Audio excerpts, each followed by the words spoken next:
Hiya. Welcome to Capital Races Club, Parker Smith. How are you doing today? I'm doing fantastic. Thanks, Sam. Thanks for having me on. Yeah, I usually do a short intro. It's been a little bit different, but yeah, Capital Races Club, community for passive and active investors. Definitely go to capitalracesclub.com to join our community. We have lots of networking events, these live events and live interviews with phenomenal people. And we're humbled and grateful to have Parker Smith of CalTier Realty Fund with us today. And Parker, would you like to start with the disclaimer? Because I know that's very important, Yes. being a lawyer Yeah, and everything. absolutely. I So, appreciate I appreciate you giving me time to do that. So, real quick, my attorneys would kill me if I didn't do this, but we are an SEC qualified fund. So if you please be sure to visit our offering circular. You can do that by going to our website. That's at www.caltierrealtyfund.com. Click on any links, and you should be able to find our offering circular. But we encourage you to do that, and please do that. So awesome. Thank you. Okay, with that out of the way, Parker, would you like to share with Capital Races Club who are you and a little bit about story of your story, how it started, starting the fund and everything. So it'd be awesome to learn from you. yeah, absolutely. Thanks, Sam. So we started CalTier on the basis of my business partners and I. We worked in around real estate for the past 20 years, and we know how difficult it can be and the barriers to entry that there are. So one thing that we saw is that unless you're an accredited investor, unless you have loads of money that you can park and put aside off typically assets to get into quality assets are your minimums are $250,000. You have to hold it, it's in the asset for a long period of time, and we didn't think that was fair because we felt like it excluded a lot of people. And so that's the whole purpose of why we started CalTier Fund is to allow the everyday investor, you and I, to be able to put in smaller amounts. So our minimum is 500. You can invest $500 into our fund and be able to participate in the same assets that other accredited and high net worth individuals are participating in, and you can do so passively and still invest in high quality assets. And that's really why we started CalTier Fund. So.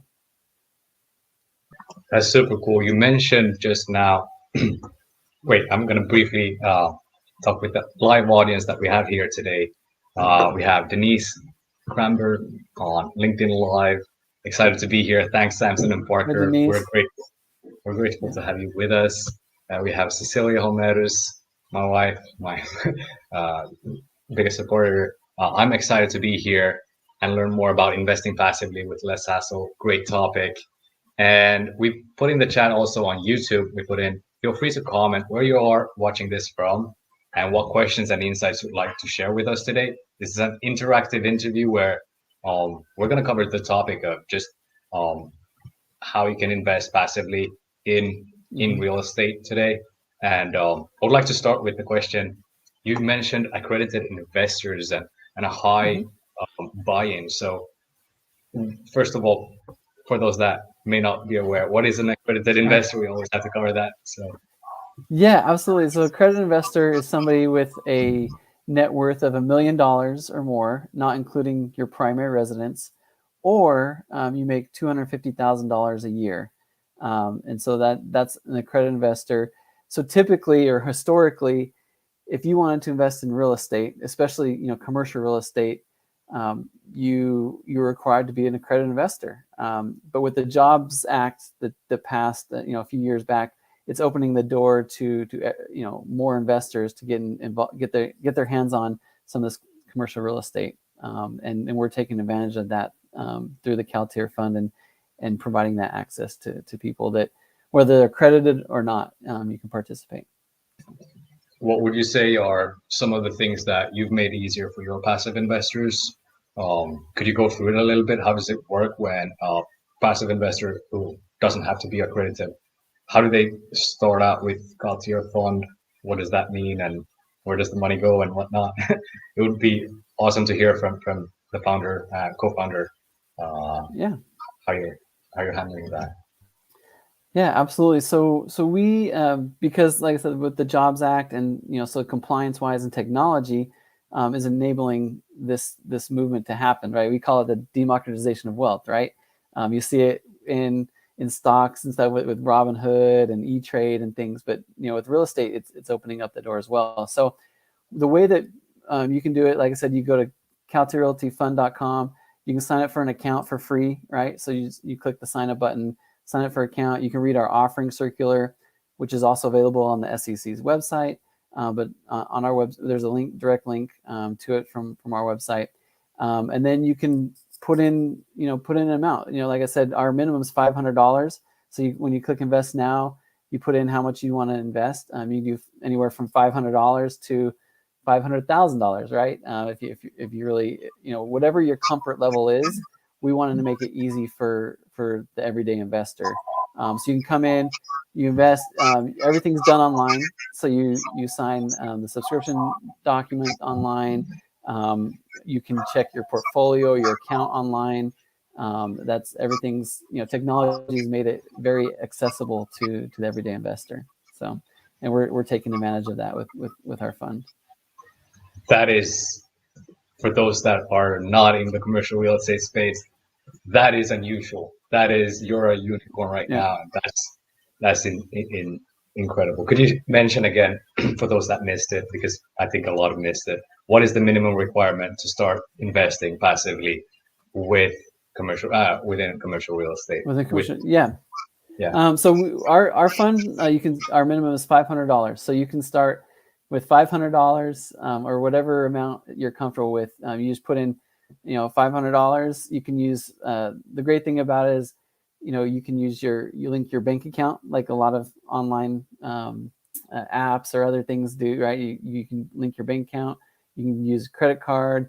You can pay with you can do a wire transfer if that is easier for you. Or, we also allow people to invest using, a self-directed IRA, or they can use a company if they have an LLC set up. So we make it really easy for those that want to participate to be able to participate in cash flowing commercial real estate at a very passive level and with a low minimum or low barriers to entry. So. That's super cool. We have a question from the audience on LinkedIn Live.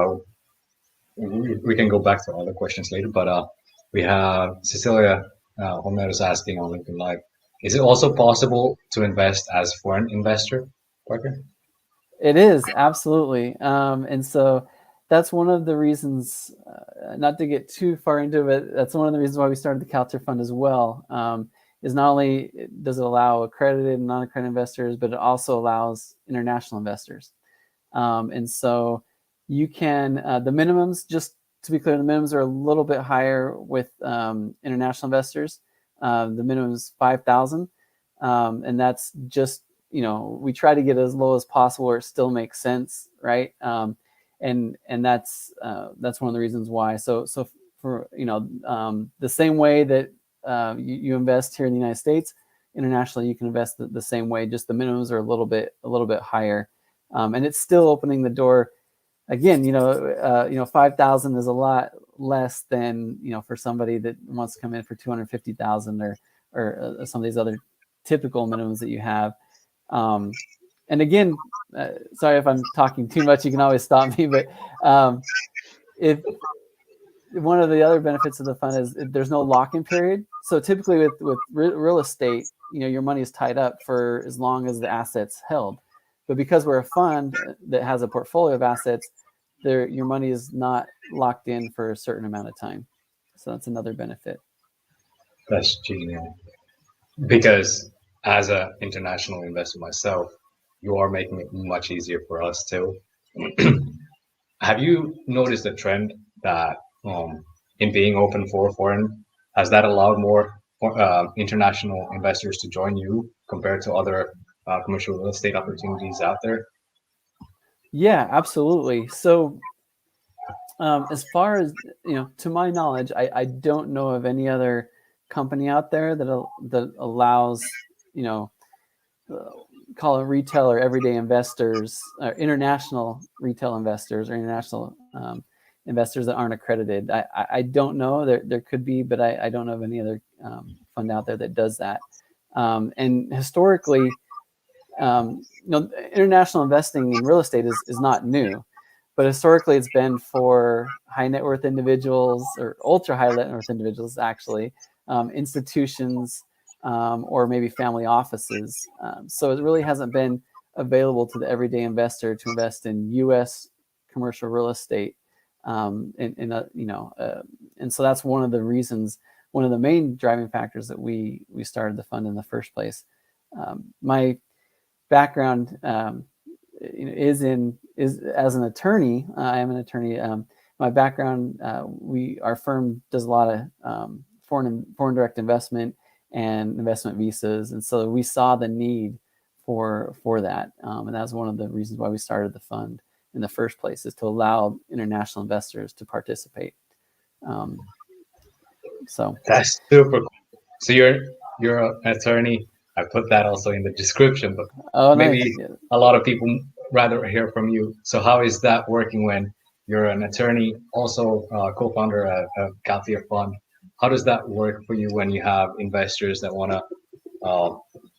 invest with you? They're maybe international, maybe they're domestic.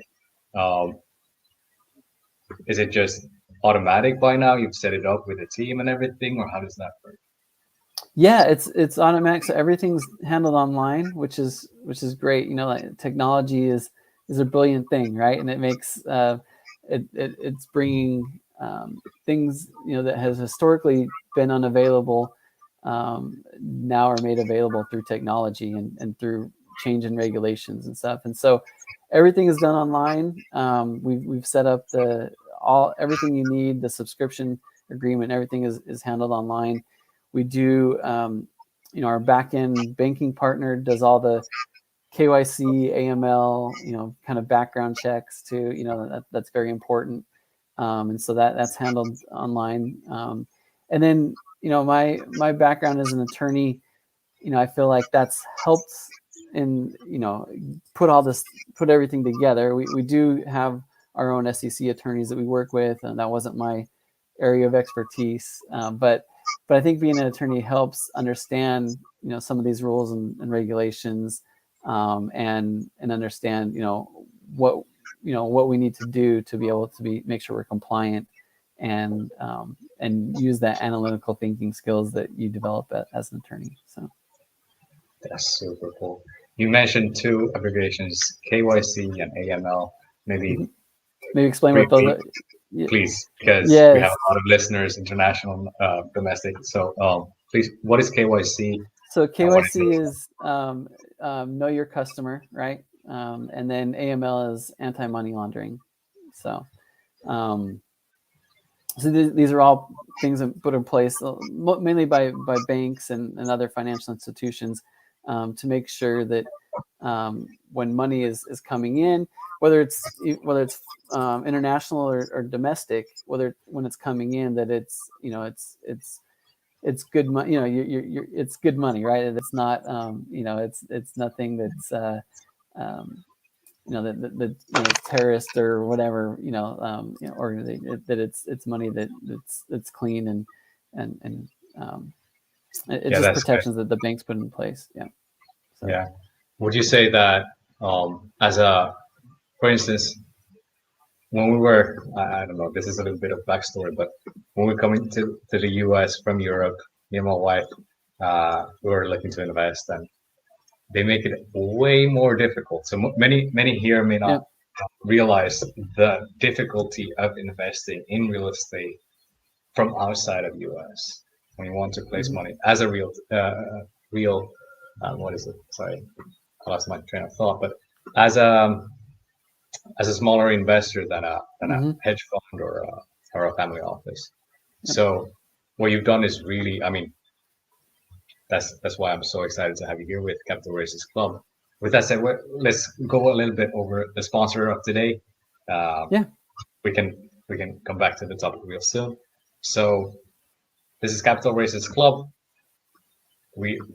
You can find out more about our videos, about our community on capitalracersclub.com.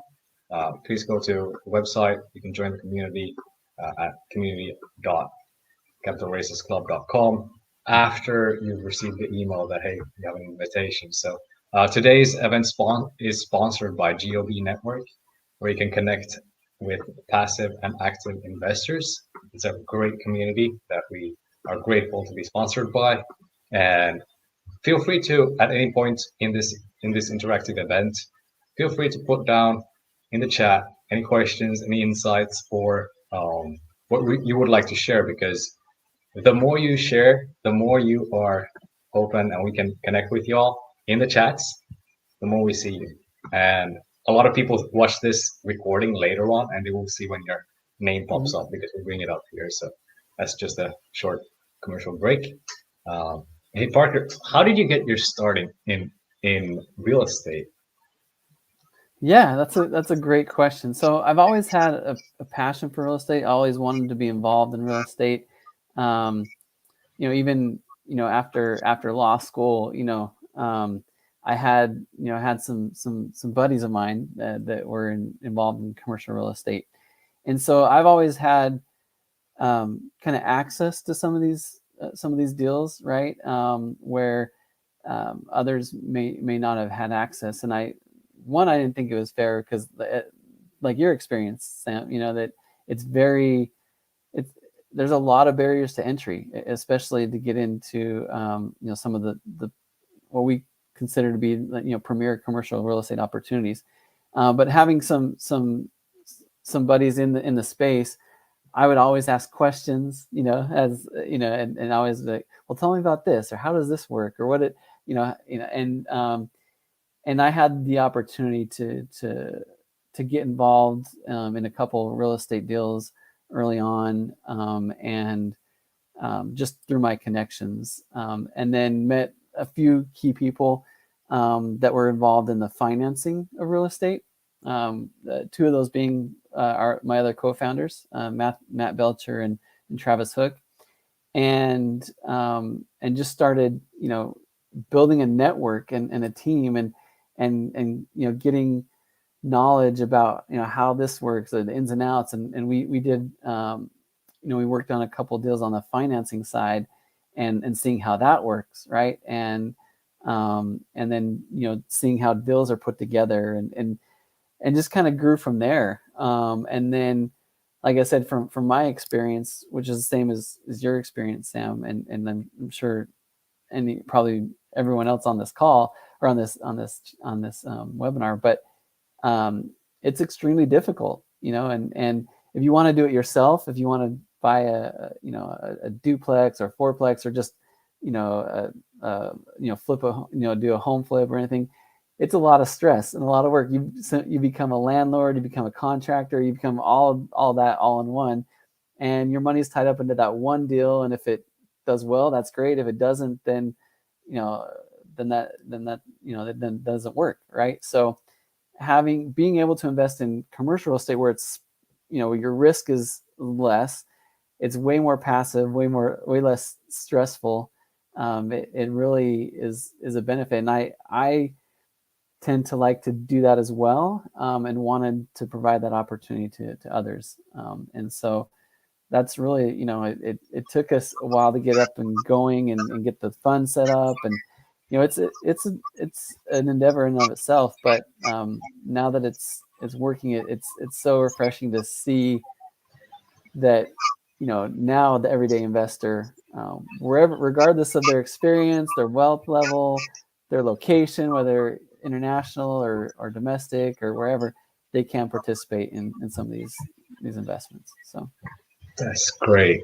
Hey, you mentioned real quick. You mentioned that the risk in commercial real estate is significantly, or it's lower than in residential.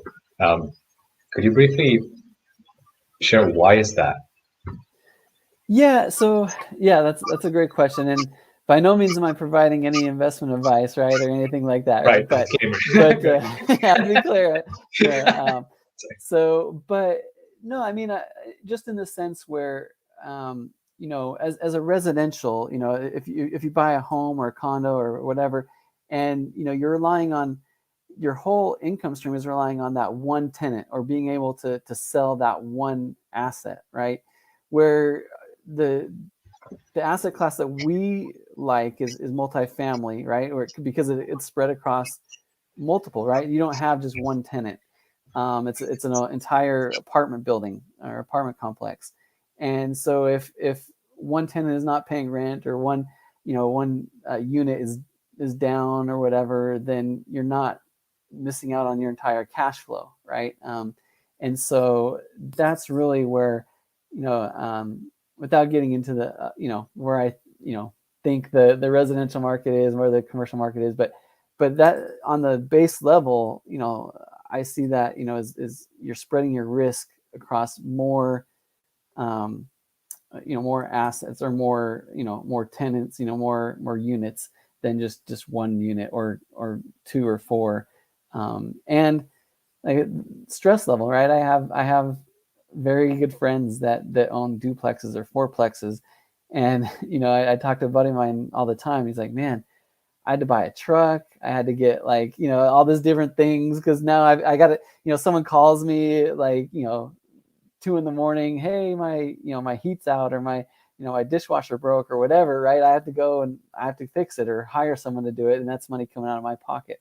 Whereas if you're investing in commercial real estate that's professionally managed, then that stress is taken away, and your risk is spread out a little bit more. So I like that, and I totally agree with you. We have a question from Denise Cramber here on LinkedIn Live. By the way, great job, you all who are here live, putting a lot of yes. comments and questions. We like that, so keep it coming. So Denise is asking, have you found difficulty in having multiple investors in one commercial real estate property to make up for a total raise? A lot of puzzle pieces, whereas one deal could only have a few investors to manage. Yeah, that's a fantastic question.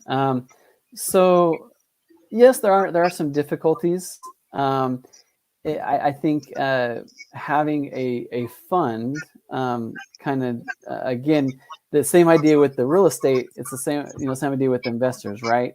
If you have a few investors, that can be easier to manage, but at the same time, if one is unhappy or one wants their money back or whatever, then it could destroy the deal, or really affect the deal. Whereas having we have thousands of users on our platform, and so yeah, it's a little bit difficult to manage, but technology has made it easier, right? Everybody signs the same subscription agreement.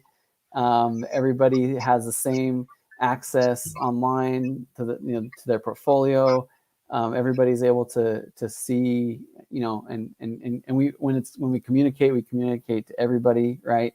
Of course, we do want the personal touch, so we do have the ability for people to call and talk to us individually, or email us individually. We can talk to them individually. But yeah, I think in some ways it's easier to manage, right? And it makes being able to the fund can be treated as one entity or one investor that can go out and pull the money together and go and acquire or invest into multiple assets. And it just makes it spreads the risk. I don't know if risk is the right word, but it spreads it a little further.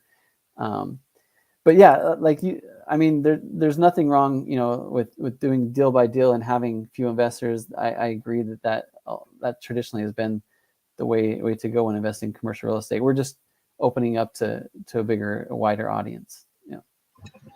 That's super cool. Denise, feel free to follow up with any follow-up questions. Yes, please do. Yeah. That was really interesting. We have another question on LinkedIn Live. Jennifer Gold is asking, no, she's actually sharing. Recently served in FinTech client for 5 months. Would love to network. Exciting space to be in now. Yeah, awesome. Yeah. And she also shares multifamily, vertical and horizontal, single family residential. Definitely keep putting yourself out there, because this is perfect. everybody in Yes. FinTech connect with you right now. Like that's how Yeah. it works. It's really interesting.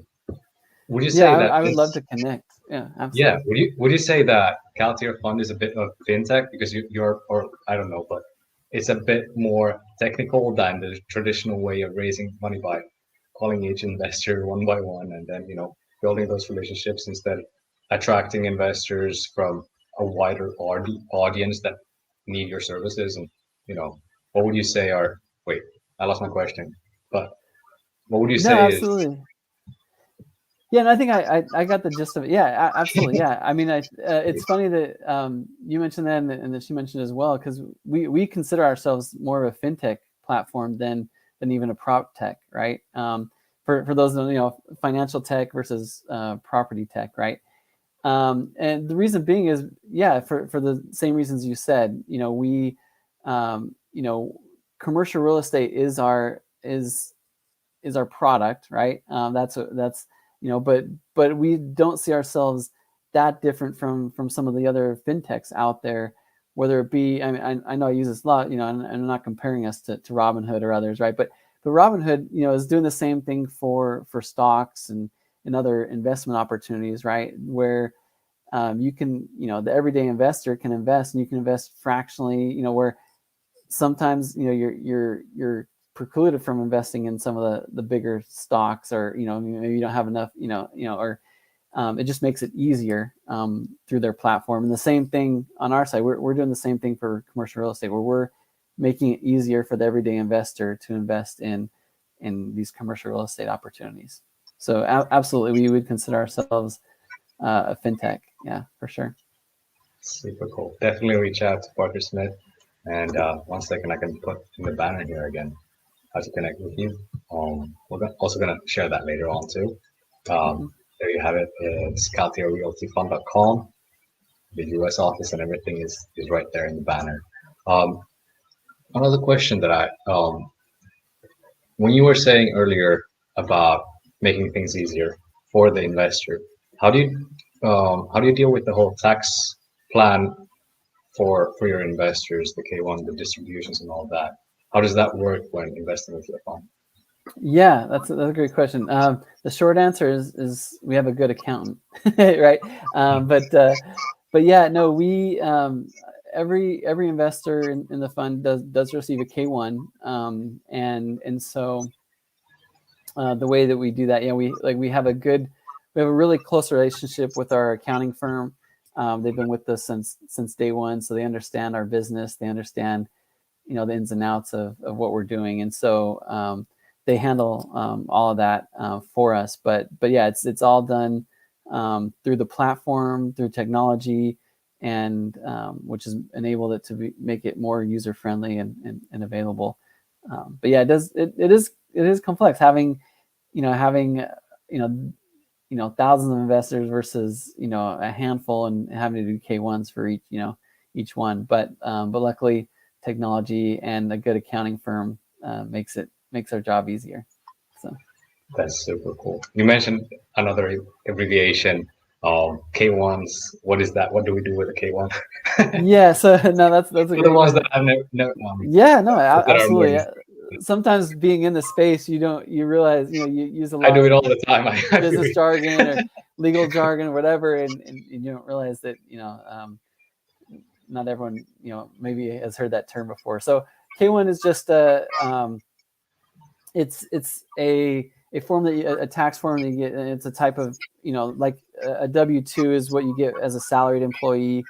K1 you're getting as I think like a business owner, and I could be, hopefully I'm not misspeaking, but you're an owner of something, right? And so our fund itself, because of the structure, we have to be a limited partnership. So a K1, you're actually a partner in the fund, and so that's your tax on your portion of the partnership, and which is pro rata or equivalent to your investment amount as it relates to the fund in general. So every year, just like you get a W-2 for a employee wages, you get a K1 for your investment in the fund. which is pretty typical in real estate deals. If you've invested in a real estate deal, you typically will get a K1 with that, for tax purposes at the end of the year. Is it just easy to hand off to your accountant, CPA, or Yeah, and it's yeah, one of those something? things. Yeah, because they do our taxes every year. So basically, they do the taxes for the fund, and then they say, okay, who's an owner of the fund, and so they get their appropriate K1 based on the tax return that's filed. So As by the way, I would like to mention on capitalracersclub.com community, we have a glossary sheet with all of these abbreviations and short forms. I know it can be a bit daunting, so many new abbreviations sometimes, but we do our best here. And in the community, you can see under the resources page, you can find all those glossary sheets. So thank you so much. We have Jennifer sharing on LinkedIn Live. Thank you both. Appreciate you being here, Jennifer. We have Cecilia asking on YouTube Live. Look at that. She's everywhere. What yes, are your goals for 2022 within commercial real estate? yeah. Excuse me. So our goals.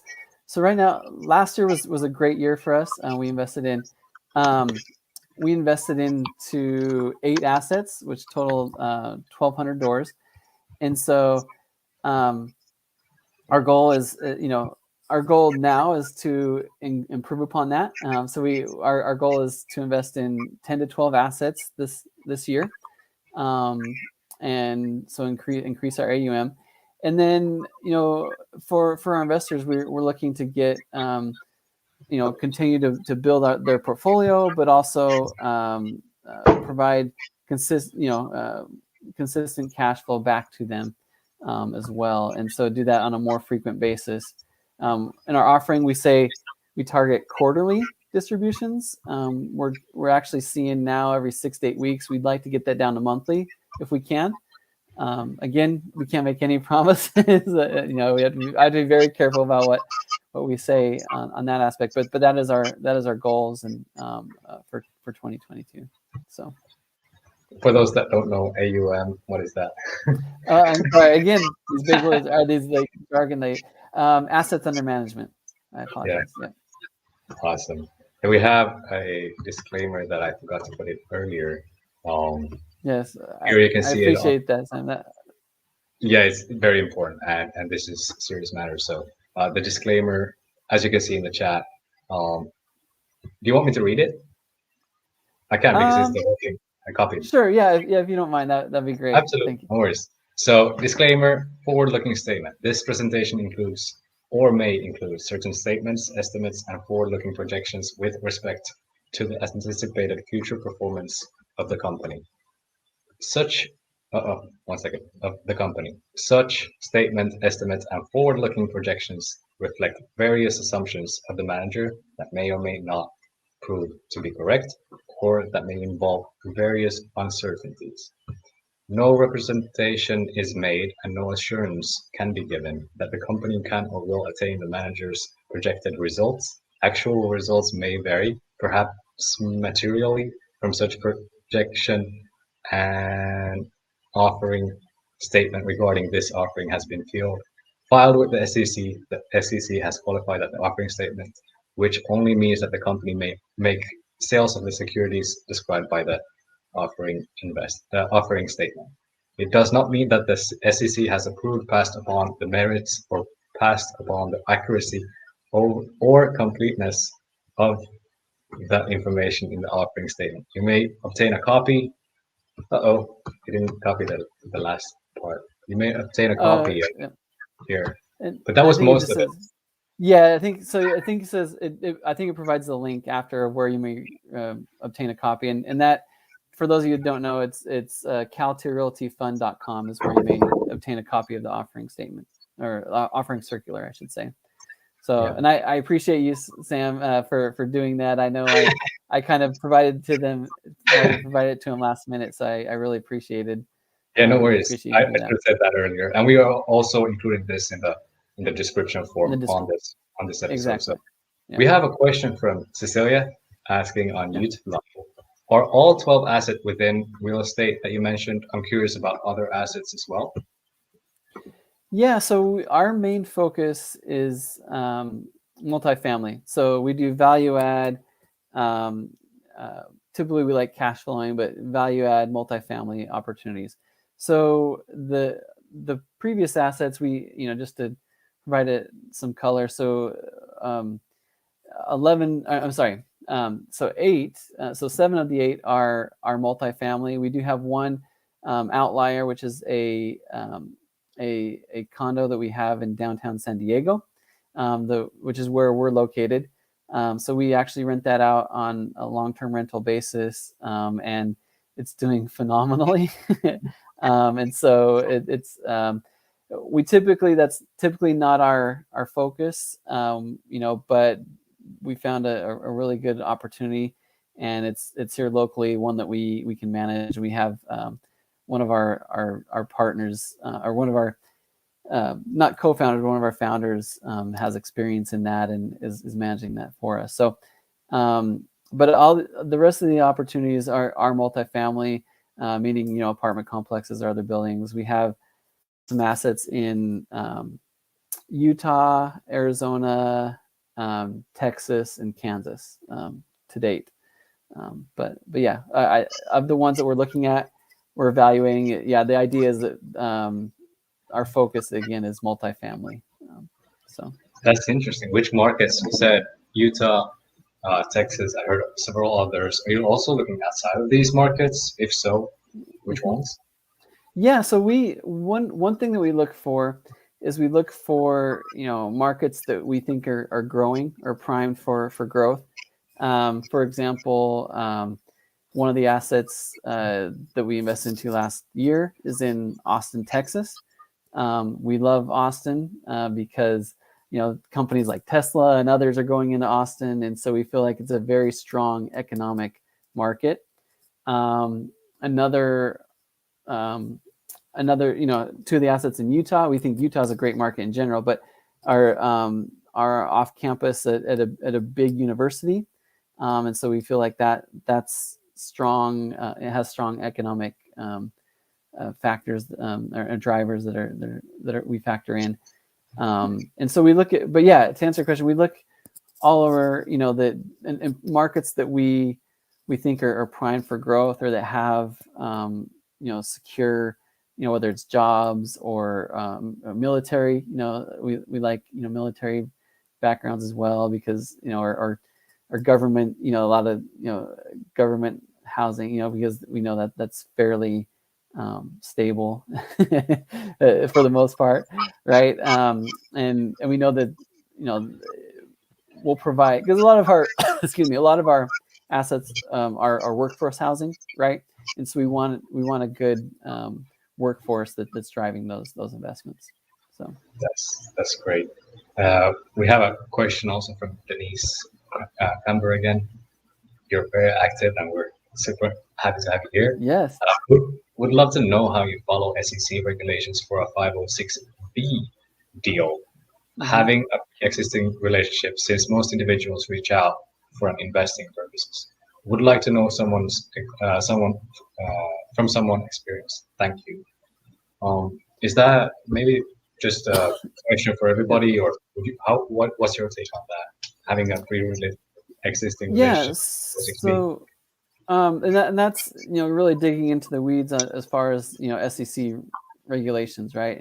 And so 506B, so those are offerings. Typically, you're going to see a regulation D. Our fund is regulation A.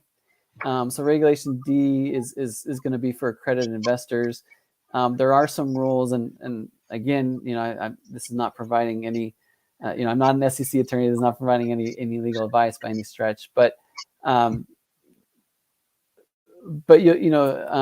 are some nuances, which I think she's referring to, where if you can accept some percentage of sophisticated investors, or investors that you've had a previous relationship and have 10 contacts or touches, whatever, and again, this is just from my experience. I don't know the accuracy of these statements. That would have to be I would advise you to talk to an SEC attorney. But yeah, it's our like I said, our fund is Regulation A, and 506B typically deals with Regulation D, which is a little bit different. Like I said, it's more dealing with accredited investors, and so that'd be the difference. But yeah, it is.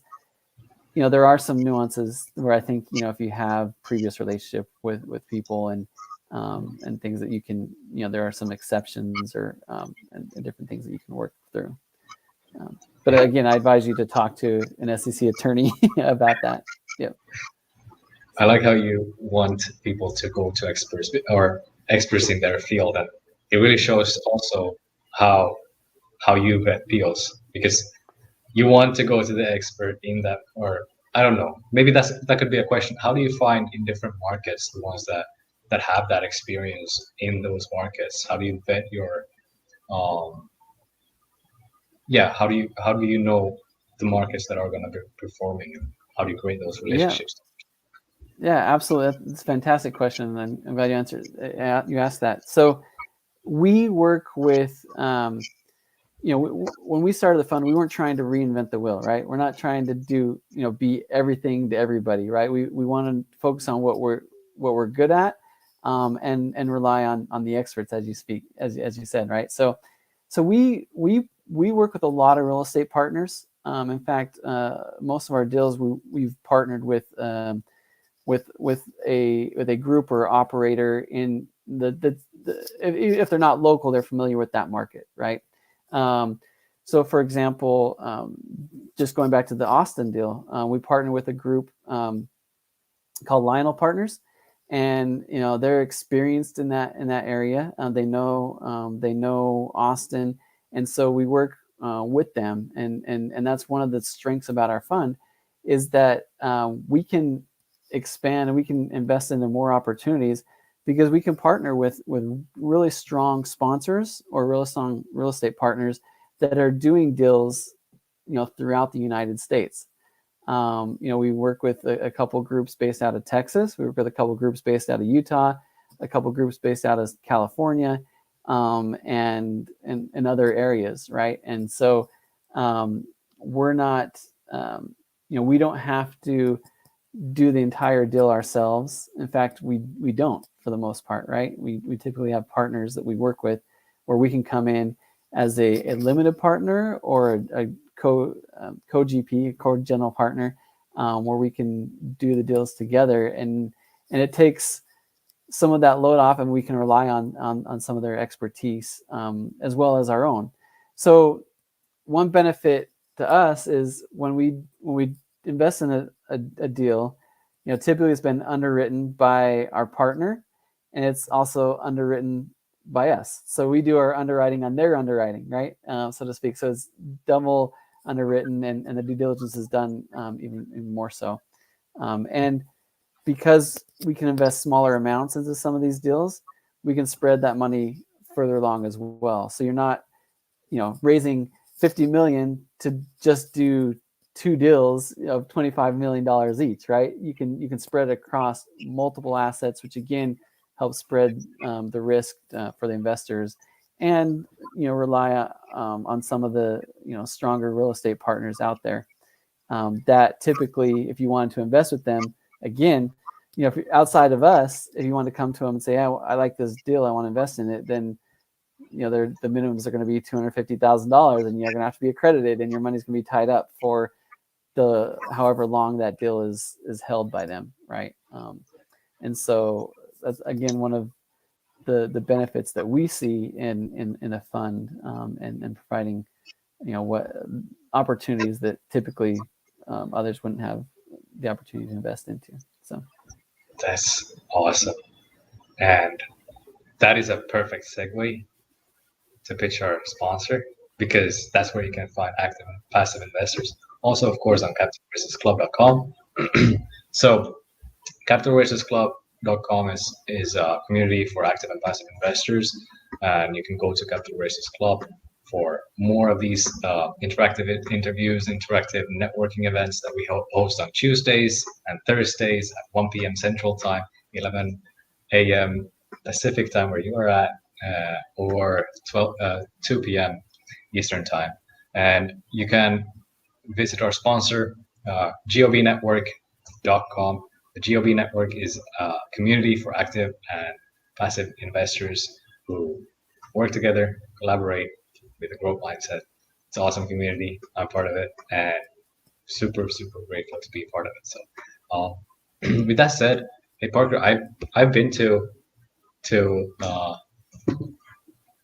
to one of your webinars with CalTier Fund, and I'm blown away. This is maybe inside information now, but I'm blown away by your level of transparency and your communication with your investors. Could you please share, for those that haven't seen that, how do you treat your investors, or how can they find out more about how you are communicating with investors? Because it's one of the keys of investing successfully. So. Yeah, absolutely. And one of the things, to kind of go back to a previous question too. So when we started the fund, we wanted to be, even though we are, taking a more broad net of investors, we wanted to kind of treat them as we would, if we had, a small number of investors, right? And so the way to do that, again, is through technology. We have webinars. We try to do one every 4 to 8 weeks, depending on our bandwidth, right?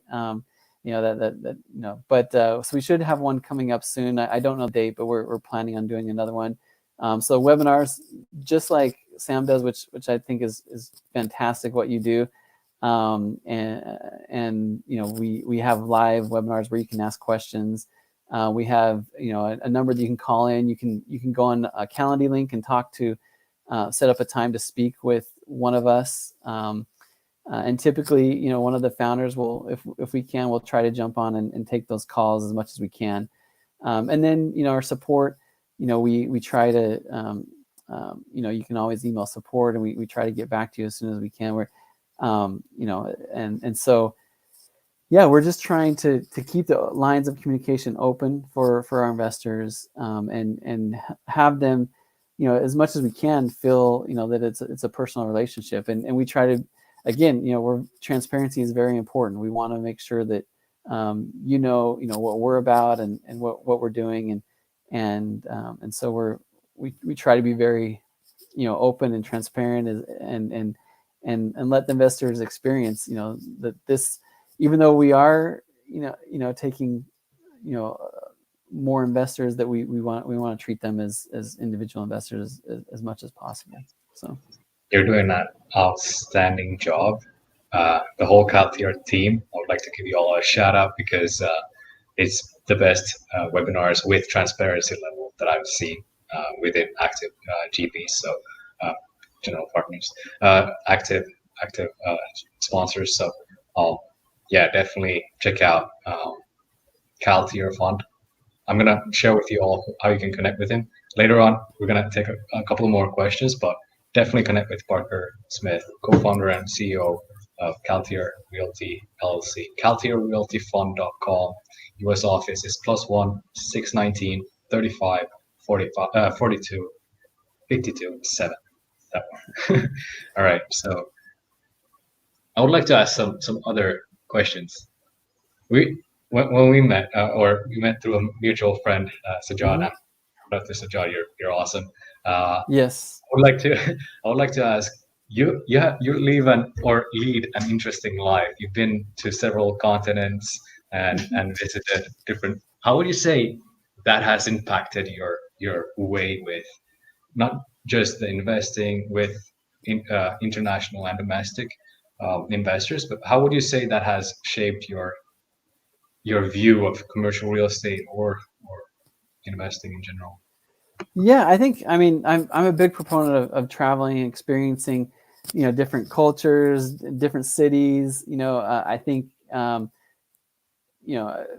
me, one of the reasons why I love about traveling is you get to see how things work in different places, right? If you just stayed at one place, you're only really familiar with how things work in that city and within that culture. And so, just it's in my travels, I love just seeing what how what does real estate look like in other places, right? So, for example, one of our co-founders is from the UK originally, and so he lives out here in San Diego now, but he grew up in the UK, and real estate is very different in the UK than it is here, in the United States, and real estate in San Diego is very different than it is in New York, or Florida, or Montana, or some like different places, it's different, and the cultures are different, right? And so just being able to experience and see, I think for me it's important to see, like what things are important to people in different places and different cultures, how they view investing in general, how they view investing in real estate, how they view life, what is the economic drivers in that area, maybe some places more focused on agricultural, right? Some places are more focused on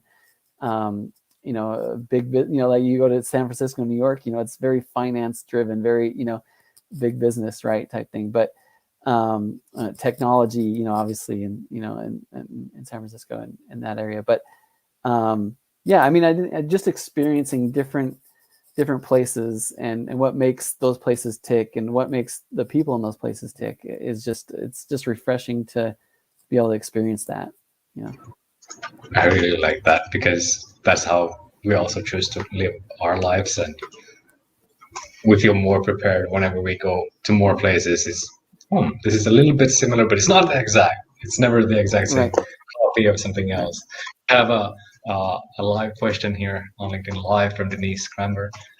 What are 3 things you wish you would have known going into real estate? Oh, wow. That is a tough question. There's so much you learn along the way. I think one thing I would say, I want to say, I don't like to use the word never or always, because I think there's always exceptions, which is kind of counter. Yeah, right. But I'd say deals, like typically don't go, smoothly throughout the whole process. There's typically some kind of hiccup, and so just realize that when you're going into real estate, there's going to be some issues, and just be prepared for those issues. And so it's important as you underwrite a deal or you analyze a deal to understand that not everything is going to go according to plan. And so in your calculations or in your underwriting, account for that, and account for, what if something, goes, doesn't go according to plan or goes wrong, right? So take a more conservative approach. That's one thing. Second, if you're going to get involved in commercial real estate and you're going to get involved with partners or sponsors, the sponsor is just as important, if not more, than the actual real estate deal itself. So what I mean by that is, you may find this great opportunity in this great location, and these projected IRRs and returns are fantastic, but you really don't, the sponsor, you don't really trust the sponsor. The sponsor doesn't seem to be very adequate, and that no matter how good the deal is, that could really impact the returns. And so I would almost err on the caution of, vet the sponsor, just as much, if not more, than the actual deal itself, right? And so look for the good sponsors, and people that you can trust, and look for transparency, like Sam said, and are these people are they going to be transparent? Are they going to be good to work with?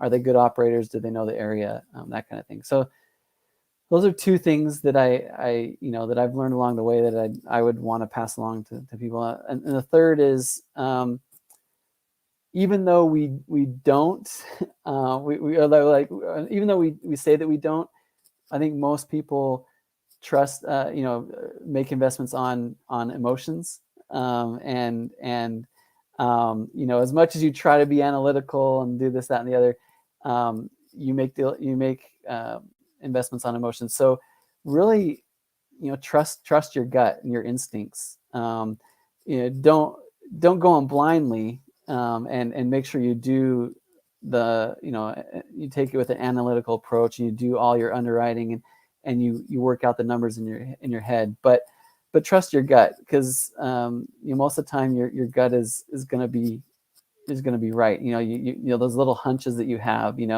not always, but I think that recognize that your gut is what's driving, your intuition, whatever you want to call it, right? How you feel, and is driving that behind it. And when you get the analytical approach and your hunch to align, then it's probably it's probably a good opportunity.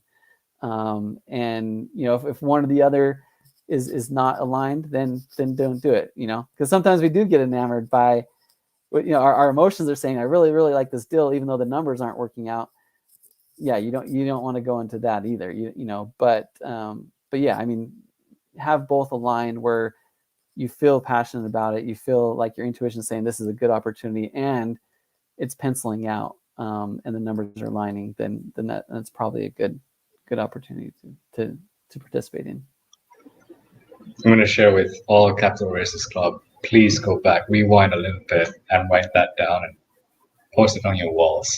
That's a sage advice, and oh wait, sage suggestions, not advice, right?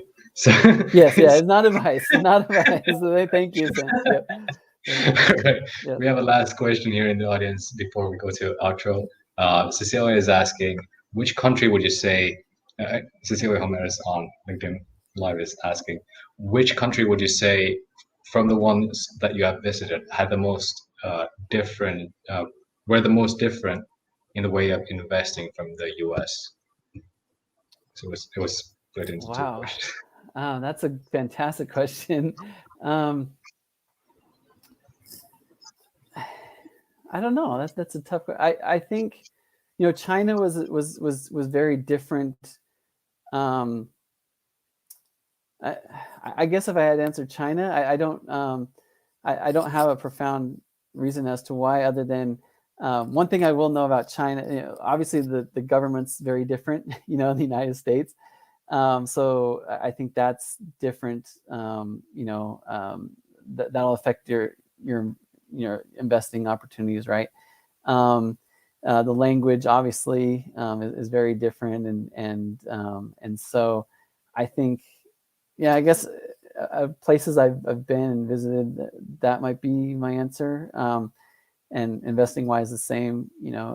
There's different regulations and stuff, just because differences in government than China and the United States.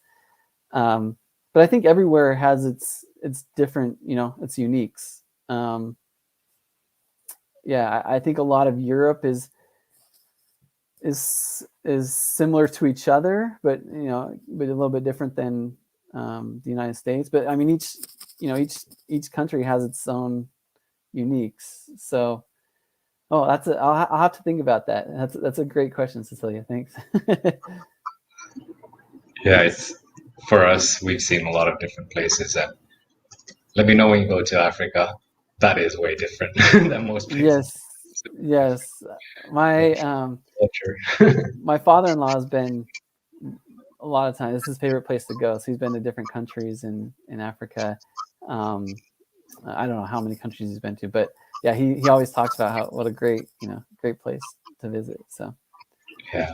And we would like to share with everybody, how do we get in touch with you? How do we connect with you and CalTier Realty?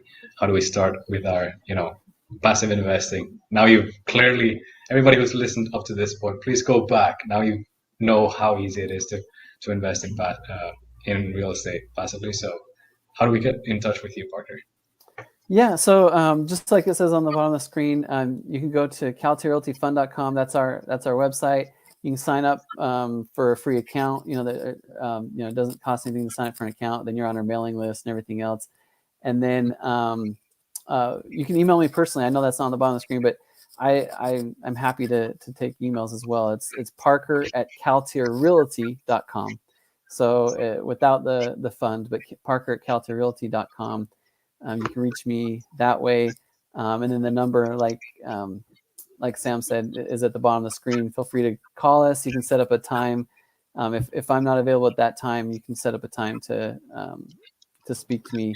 My Calendly link is always available as well, and they're able to set that up when you call in. So we just yeah, added it right there. Parker at Yep. CalTier. Go for it. Perfect. Hey, thank you so much. We're deeply grateful for having you here, Parker, and getting to learn more about CalTier Realty and passive investing and different market trends. And so thankful to have you here, and everybody who was here live. And feel free to share with you all what you're looking for, where you're at, where you can be found. Just like we had one of the participants sharing here earlier, Jennifer, I believe it was. Like, that is perfect. When you share where you're at, what you're looking for, how you can help somebody else in the chat, that will invite people to connect with you. And it's a great way of creating connections. So thank you so much, Parker. We're gonna... Thank you so much, Sam. I really appreciate it, and really shout out to you as well. I think this is brilliant what you're doing, and just thrilled to be able to participate as well. I mean, this has been great for me, and glad to connect with all of you as well. Feel free to reach out to me. So awesome. Thank you so much. Talk to you all next Tuesday. We have an upcoming networking event with Capital Races Club. Definitely go to capitalracesclub.com to be invited to those. You can always go to our YouTube, Twitter, LinkedIn, even Facebook, and subscribe, follow, connect with us there. And see you all next Tuesday. Next upcoming interview, we're going to give that interview later. We're going to shout out that interview on Tuesday. But we meet on Tuesdays, Thursdays, 1 p.m. Central. See you all next week. Thank you so much. Thank you.